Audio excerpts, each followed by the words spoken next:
யாருக்கு சொந்தம்? வக்ஃபு நிலங்கள் எல்லாம் அந்தந்த வக்ஃபுகளுக்கு சொந்தம். இந்த இடத்துல நம்ம நின்று பேசிக்கிட்டு இருக்கிறோம். திருவல்லிக்கேணி பகுதியில், ராயப்பேட்டை பகுதியில், சேப்பாக்கம் பகுதியில், இந்த பகுதியில் ஒரு வக்ஃபு நிலம் இருக்கிறது என்றால் அது இந்த பகுதியில் இருக்கக்கூடிய அந்த நிர்வாகத்திற்கு, அந்த பள்ளிவாசலுக்கு தான் அது சொந்தம். வக்ஃபு வாரியத்துக்கு சொந்தம் கிடையாது. இந்தியா முழுவதும், தமிழ்நாடு முழுவதும் அப்படி லட்சக்கணக்கான நிலங்கள் இருக்கிறது. அனைத்துக்கும் கண்காணிப்பாளர் தான் வக்ஃபு வாரியம். கண்காணிப்பு செய்வாங்க. இதெல்லாம் ஒழுங்கா பராமரிக்கிறாங்களா, இதில் ஒழுங்கா நிர்வாகம் நடக்குதா என்பதை கண்காணிக்கிற ஒரு அமைப்பு மட்டுமே. அதுவும் முஸ்லிம் முன்னேற்ற கழகம் போல, இந்திய யூனியன் முஸ்லீம் லீக் போல, இங்க இருக்கக்கூடிய முஸ்லிம் அமைப்புகளை போல ஒரு அமைப்பு அல்ல வக்ஃபு வாரியம். அது இந்து அறநிலையத்துறையை போல அரசாங்கத்தினுடைய ஒரு பாடி, அரசாங்கத்தினுடைய ஒரு அமைப்பு. வக்ஃபு வாரிய உறுப்பினராக இப்ப நாங்க இருக்கோம்னா எங்களை நியமிச்சது யாருன்னா தலைவர் பரிந்துரை செய்தார். ஆனால் நியமித்தது யாரு? மாண்புமிகு முதலமைச்சருடைய அறிவுறுத்தலில் பிற்படுத்தப்பட்டோர் நலத்துறை செயலாளர், அரசு செயலாளர் தான் எங்களுக்கு சர்டிபிகேட் கொடுப்பார். நீங்க தான் வக்ஃபு வாரிய உறுப்பினர் அப்படி. அப்ப பிற்படுத்தப்பட்டோர் நலத்துறை, சிறுபான்மை நலத்துறை என்று தமிழ்நாடு அரசு ஒரு துறையை நடத்துகிறது அல்லவா, இந்த அறநிலைத்துறை மாதிரி. அது மாதிரி ஒரு துறை, அந்த துறையின் கீழ் முழுக்க முழுக்க அரசின் கட்டுப்பாட்டில் இயங்கக்கூடிய ஒரு வாரியம் தான் வக்ஃபு வாரியம். அதுல தன்னிச்சையா எந்த முடிவும் எடுக்க முடியாது.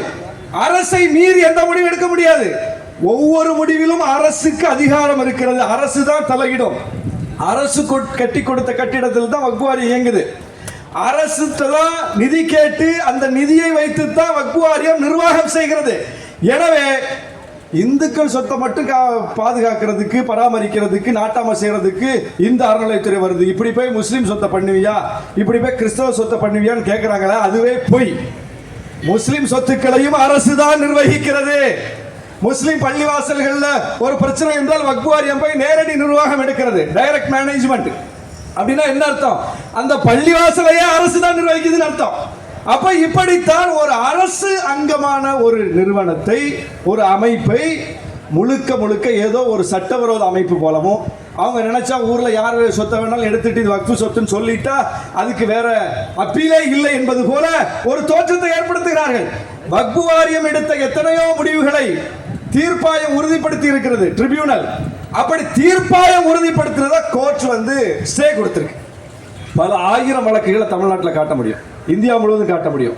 தீர்ப்பாயம் சொல்லிட்டா, வக்ஃபு போர்டு சொல்லிட்டா அப்பீலுக்கே போக முடியாது, சுப்ரீம் கோர்ட்டை தலையிட முடியாது, ஹைகோர்ட் தலையிட முடியாது என்று பொய்யை பரப்புகிறார்கள். உண்மை அல்ல. எத்தனை எத்தனை வழக்குகளை காரணமும் காட்ட முடியும். அப்போ நீதிமன்றத்துக்கு கட்டுப்பட்ட, உட்பட்ட ஒரு அமைப்பு. அதனால அது ஏதோ ஒரு பெரிய சுப்ரீம் கோர்ட்டே மீறின ஒரு அமைப்பு போலவும், அவங்க சொல்லிட்டது போலவும், அதை மீற முடியாது போலவும் ஒரு தோற்றத்தை ஏற்படுத்துகிறார்கள். ஒரு இடத்தை இதுதான் வக்ஃபு இடம்னு வக்ஃபு போர்டு சொல்லிட்டா அது ஒன்றும் செய்ய முடியாதான். அப்படி சொல்ல முடியுமா? யாராவது எந்த காலத்திலாவது எழுதி வைத்திருப்பார்கள். அந்த எழுதி வைத்த சொத்து அல்லது இனாமாக கொடுத்த சொத்து அல்லது வாய்மொழியாக கொடுத்து விட்டு போயிருப்பார். இன்னைக்கு மாதிரி டாக்குமெண்டேஷன் அப்ப கிடையாது, டிஜிட்டல் கிடையாது. வாய்மொழியா சொல்லுவாங்க, இந்த சொத்தை நான் இந்த பள்ளிவாசலுக்கு கொடுக்கிறேன், இந்த சொத்தை இந்த கோயிலுக்கு கொடுக்கிறேன், இந்த சொத்தை என்னுடைய சொத்தை இந்த தேவாலயத்துக்கு கொடுக்கிறேன்னு அந்த காலத்தில் வாய்மொழியாக சொல்லியிருப்பார்கள். அப்படி வாய்மொழியாக சொல்லப்பட்டது பள்ளிவாசலுக்கு மட்டுமல்ல, திருக்கோயில்களுக்கும் உண்டு, தேவாலயங்களுக்கு உண்டு. அதை 100 ஆண்டுகளாக 200 ஆண்டுகளாக காலம் காலமாக அந்த இடத்தில் அந்தந்த சமய மக்கள் அனுபவித்துக் கொண்டிருக்கிறார்கள். வாய்மொழியா தானே சொன்னாங்க, நீங்க அனுபவிச்சுட்டு இருக்கீங்க அப்படின்னு போய் எடுக்க முடியுமா? எந்த சொத்தையும் எடுக்க முடியுமா? எடுக்க முடியாது. அதுதான் வக்ஃப் பை யூசர். இன்றைக்கு அதை திருத்துகிறார்கள். வக்ஃப் பை யூசர் என்று சொல்லி பயன்பாட்டில் இருக்கக்கூடிய வக்ஃப் எல்லாம் இனி வக்ஃப் கிடையாது, அதை எடுத்துக்கொள்வோம் என்று சட்ட திருத்தம் கொண்டு வராங்க. எவ்வளவு பெரிய அநியாயம், எவ்வளவு பெரிய அநீதி.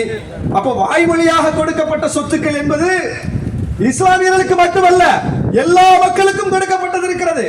இனாமாக கொடுக்கப்பட்ட சொத்து என்பது முஸ்லிம்களுக்கு மட்டுமல்ல, எல்லா மக்களுக்கும் அப்படி கொடுக்கப்பட்டிருக்கிறது. திருக்கோயில்களுக்கு கொடுக்கப்பட்டிருக்கிறது, தேவாலயங்களுக்கு கொடுக்கப்பட்ட இனாமா கொடுத்தது இல்லையா? அப்ப அதெல்லாம் இனாமா கொடுத்தது, அதனால போய் எடுத்துட முடியுமா? அது போலத்தான் ஒவ்வொரு சமயங்களுக்கும் எப்படி கொடுக்கப்பட்டிருக்கிறதோ அப்படி இங்கே கொடுக்கப்பட்டிருக்கு. ஆனா எதுவும் எடுக்கப்படவில்லை. அரசு புறம்போக்கு இடத்துல எல்லா வழிபாட்டு தலங்களும் இயங்குது. மயானம் இருக்குது, இடுகாடு இருக்கிறது, கபரிஸ்தான் என்கிற முஸ்லிம் அடக்கத்தலம் இருக்கிறது, கல்லறை இருக்கிறது, கிறிஸ்தவ கல்லறை நிறைய இடங்கள்ல நம்ம பார்க்கிறோம். அதுக்கு யாரும் உரிமை கோர மாட்டாங்க. அது அரசு பயன்பாட்டில் இருக்காம கிடக்கும் புறம்போக்கா. அந்த இடத்துல பல 100 ஆண்டுகளாக பயன்பாட்டில் இருக்கும். உடனே போய் இது உங்களுக்கு சொந்தமானதில் அரசு புறம்போக்கு அப்படின்னு சொல்லி எடுத்துருது அரசு இல்லை. என்ன செய்து பயன்பாட்டில் நீண்ட காலமாக இருக்கிறாள் என்று சொல்லி பட்டா வழங்குகிறது. அதற்கு உரிய ஆவணங்களை கொடுக்கிறது. இதுதானே பார்க்கிறோம். இப்ப விடுதலை சிறுத்தைகள் போராடி 1,00,000 பட்டாக்கள் கொடுக்கப்படும் என்று மாண்பு முதலமைச்சர் அறிவித்திருக்கிறார் ஏழை எளிய மக்களுக்கு. அதெல்லாம் எப்படி, யாருக்கு? அப்ப பயன்பாட்டில் இருக்கிறார்கள் அவர்களுக்கு அந்த வாழிடத்தை உறுதி செய்து கொடுப்பதுதான் இது. இதுபோலத்தான் பயன்பாட்டில் நீண்ட காலமாக இருப்பதை உறுதி செய்து அரசு கொடுக்கிறது. இதுல என்ன பிரச்சனை? அதில் போய் கை வைக்கிறார்கள். அதுல எங்க கை வைக்கிறாங்க? வக்ஃபு சொத்துல மட்டும் கை வைக்கிறாங்க. அப்ப ஏன் வக்ஃபு சட்டத்தின் திருத்தத்தை எதிர்க்கிறோம் என்றால் இதற்குத்தான் எதிர்க்கிறோம். அதுல எதுலையுமே நீதம் இல்லை, எதுலையுமே லாஜிக் இல்லை. அல்லது மற்றவங்களுக்கு ஒரு 4 பேருக்கு செஞ்சுட்டு உங்களுக்கு செய்யறோம்னு சொல்லக்கூடிய அளவுக்கு அவங்கள்ட்ட வாதம் இல்லை. முழுக்க முழுக்க அநியாயமாக செய்கிறார்கள். அதுல ரொம்ப ஒரு அப்பட்டமான பித்தலாட்டம் என்னன்னா, இதுவரை இந்தியாவில் எந்த வக்ஃபு வாரியத்திலையும் இருக்கக்கூடிய சட்டத்தின்படி ஒரு பெண் கூட உறுப்பினராக முடியாதுன்னு சொல்றாங்க. அதனால நாங்கள் சட்டத்தை திருத்தி கட்டாயம் 2 முஸ்லீம் பெண்கள் வந்து இதில் உறுப்பினராக முடியும் ஒரு நிலையை உருவாக்கி இருக்கிறோம் அப்படின்னு சொல்றாங்க. எவ்வளோ அப்பட்டமான பொய். இப்போ நாங்கள் பங்கேற்றிருக்கிற தமிழ்நாடு இந்த வக்ஃபு வாரியத்தில் கூட 2 பெண் உறுப்பினர்கள் இப்போது இருக்கிறார்கள். சென்னை மாமன்ற உறுப்பினர் ஃபாத்திமா முஸ்தபர் அவர் ஒரு உறுப்பினர், வக்ஃபு வாரிய உறுப்பினர், அவர் பெண் தான். அதுபோல IAS அதிகாரி, சிறுபான்மை நலத்துறையை சார்ந்த IAS அதிகாரி ஆசியா மரியம் அவர் ஒரு உறுப்பினர். 2 பெண் உறுப்பினர் இருக்காங்க. இன்னும் சொல்ல போனா தமிழ்நாடு ஒரு முற்போக்கு மாநிலம். எல்லா மாநிலத்துக்கும் வழிகாட்டக்கூடிய வகையில் தமிழ்நாட்டில் வக்ஃபுக்கு அமைச்சராகவே முஸ்லீம் பெண் இருந்திருக்கிறார். தமிழ்நாடு வக்ஃபு வாரியத்தினுடைய தலைவராகவே முஸ்லீம் பெண் இருந்திருக்கிறார்.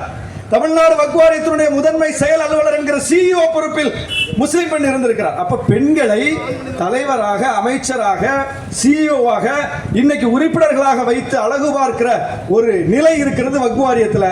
சட்டம் அனுமதிக்காம அதை செய்ய முடியுமா? சட்டத்தில் தடை இருந்தா இத்தனை பெண்கள் வந்து இதில் பங்கேற்க முடியுமா? அப்ப சட்டத்தில் தலையிடல, சட்டம் அனுமதிச்சிருக்குது. இருக்கிறாங்க, மெம்பரா இருக்கிறாங்க. இருக்கும் போதே இந்தியாவில் எங்கேயுமே இல்லை என்று ஒரு பொய்யை புழுகி அதனால நாங்க திருத்தம் கொண்டு வரோம் சொன்னா அது எவ்வளவு பெரிய அப்பட்டமான ஒரு மீறல், எப்படிப்பட்ட தலையீடு. அப்படி முழுக்க முழுக்க வரிக்கு வரி இந்த வக்ஃபு சட்ட திருத்தத்தை உடைக்க முடியும். தலைவர் எழுச்சி தமிழர் தான் நாடாளுமன்றத்தில் முழங்கினார். ஏன் இப்படி ஒரு அநியாயத்தை செய்கிறீர்கள்? என்ன லாஜிக்ல செய்றீங்க? எந்த சமய பண்பாட்டில் போய் இப்படி தலையிட்டீங்க? ரொம்ப ஒரு முக்கியமா இப்போ 2 கட்டாயமா 2 MP இடம்பெறணும் இருக்குல்ல, 2 MLA இடம்பெறணும் இருக்குல்ல. இப்போ என்ன இருக்குன்னா கட்டாயம் முஸ்லீம் MLAக்கள் இடம்பெறணும் இருக்குது, முஸ்லீம் MPக்கள் இடம்பெறணும் இருக்கு உறுப்பினரா. இப்போ அந்த முஸ்லீமை தூக்கிடுறாங்க இந்த சட்ட திருத்தத்தில். இப்போ என்ன ஆயிடும்? MLA வரலாம் 2 உறுப்பினர், MP வரலாம் 2 உறுப்பினர். MLA MPன்னா யாரு? யார் வேணாலும் வரலாம். இப்போ BJPல முஸ்லீம் MLA கிடையாது, முஸ்லீம் MP கிடையாது. அதாவது அவங்க கருத்தை ஏத்துக்கிட்டு, அவங்க கொள்கையை ஏத்துக்கிட்டு, அவங்க கட்சியில சேர்ந்தவங்களையே அவன் MLA ஆக்க மாட்டான், MP ஆக்க மாட்டான். அவன் அந்த MLA MP போய் இந்த கருத்தை பேச போறதில்ல, விடுதலை சிறுத்தைகள் அரசியலை பேச போறதில்ல, முஸ்லிம் அரசியலை பேச போறதில்ல. எந்த அரசியலை பேச போறாங்க? BJP அரசியலை தான் பேச போறாங்க. BJP அரசியலை பேசக்கூடியவர்களை கூட இஸ்லாமியர் என்பதற்காக MLA ஆக்காம MP ஆக்காம வச்சிருக்காங்க. அங்க இடம் இல்லை. அப்போ இந்த விதி இருந்தா அதுல BJP காரங்க வர முடியாது. அப்ப அந்த முஸ்லீமை தூக்கிட்டா MLA வரலாம், MP வரலாம்னா BJP MLA MP வந்து உட்கார்ந்து இருப்பாங்க. அவங்க உட்கார்ந்து வக்ஃபு வாரியத்துல என்ன செய்வாங்க? முஸ்லீம் நலன் சார்ந்த சட்டங்களை இயற்றுவார்களா? முஸ்லீம் நலன் சார்ந்த தீர்மானத்தை எடுப்பார்களா? நீங்க நல்லா பாருங்க. தமிழ்நாட்டில் இந்து அறநிலைத்துறைக்கு ஒரு 10 நாளைக்கு முன்னாடி ஒரு திருக்கோயிலுக்கு நர்கீஸ் கான் என்று சொல்லக்கூடிய ஒரு இந்து, அவர் பேர் நர்கீஸ் கான், அவரை நியமிச்சதற்காக ஹெச்ராஜ் என்ன சொன்னாரு? நர்கீஸ் கானை எப்படி கோயில நியமிக்கலாம் கேட்டார். வணிக நிறுவனங்கள் இருக்கிறது, திருக்கோயில்களை சுற்றி கடைகள் இருக்கிறது. அந்த கடைகள்ல கூட இந்துக்கு தான் கொடுக்கணும், அங்க முஸ்லீம் கடை கூட வைக்க கூடாதுன்னு சொல்லக்கூடிய கட்சி பாஜக. ஆனா அதாவது வணிக நிறுவனம் வாடகை கட்டுறவங்க இருக்க போறாங்க. அவர் இந்துவா இருந்தா, கிறிஸ்தவரா இருந்தா, முஸ்லீம் இருந்தா, பள்ளிவாசல் வளாகத்துல இந்துக்கள் கடை நடத்துகிறார்கள், கிறிஸ்தவ தேவாலய வளாகத்தில் முஸ்லீம்கள் கடை நடத்துகிறார்கள். இது நம்ம பார்க்கிறோம். அப்ப திருக்கோயில் வளாகத்தில் இந்துக்கள், கிறிஸ்தவர்கள், முஸ்லீம்கள் யாரு கடையை நடத்துறாங்களோ, யாரு வணிக நிறுவனத்தை நடத்துகிறாங்களோ, யார் வாடகை கொடுக்குறாங்களோ அவங்க வந்து நடத்த போறாங்க. கோயில் அதை அனுமதிக்க போகுது. இதுல கூட முஸ்லீம் கடை இருக்கக்கூடாது, கிறிஸ்தவ கடை இருக்கக்கூடாது என்று சொல்லக்கூடிய அளவுக்கு பாசிஸ்ட்ல எக்ஸ்ட்ரீம் போன BJP வக்ஃபு வாரியத்துல யார் வேணாலும் வரலான்னு திருத்தினா அது எவ்வளவு பெரிய அநீதி. அப்போ ஒரு சமய நடவடிக்கைகளுக்குள் தலையிடுவது என்பது இதுதான். வக்ஃபு வாரியம் என்பது வெறும் கமர்ஷியல் காம்ப்ளெக்ஸ் நடத்துற பராமரிக்கிற ஒரு அமைப்பு அல்ல. அது பள்ளிவாசல்களை, தர்காக்களை நிர்வகிக்கிற ஒரு அமைப்பு. அந்த நிர்வாகத்துக்குள்ள மற்ற சமய நம்பிக்கை உள்ளவர்களை புகுத்தினால் அது அநீதி. அல்லது வேற எங்கேயாவது புகுத்திட்டு பாருங்க, கோயில்ல முஸ்லீம் பாருங்க இருக்கிறாரு, கோயில் நிர்வாகத்துக்குள்ள முஸ்லீம் இருக்கிறாரு, தேவாலய நிறுவனத்துக்குள்ள இந்து இருக்கிறாரு, அதனால வக்வாரியத்துக்குள்ள ஒரு இந்து வரதுல என்ன பிரச்சனைன்னு கேட்டா கூட சரி, லாஜிக், ஒரு சமய சார்பற்ற அரசு எல்லாருக்கும் ஒரு சட்டத்தை பின்பற்ற சொல்லுதுன்னு சொல்லி லாஜிக்கா அதை நம்ம பார்க்கலாம். ஆனால் இதுல என்ன லாஜிக் இருக்கு?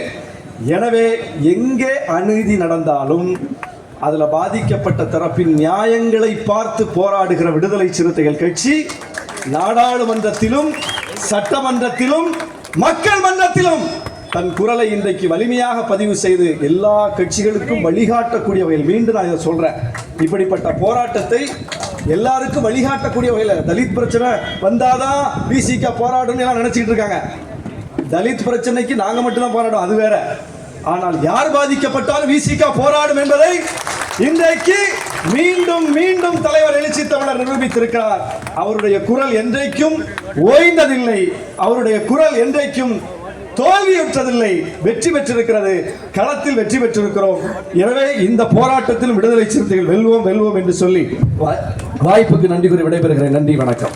நன்றி சட்டமன்ற உறுப்பினர் ஆளூர் நவாஸ். அடுத்ததாக தலைவர் பேசுவதற்கு முன்பாக தம்பி வெங்கடேசன் அவர்கள், பகுதி செயலாளர் அவர்கள் நன்றி உரையாற்றுவார்.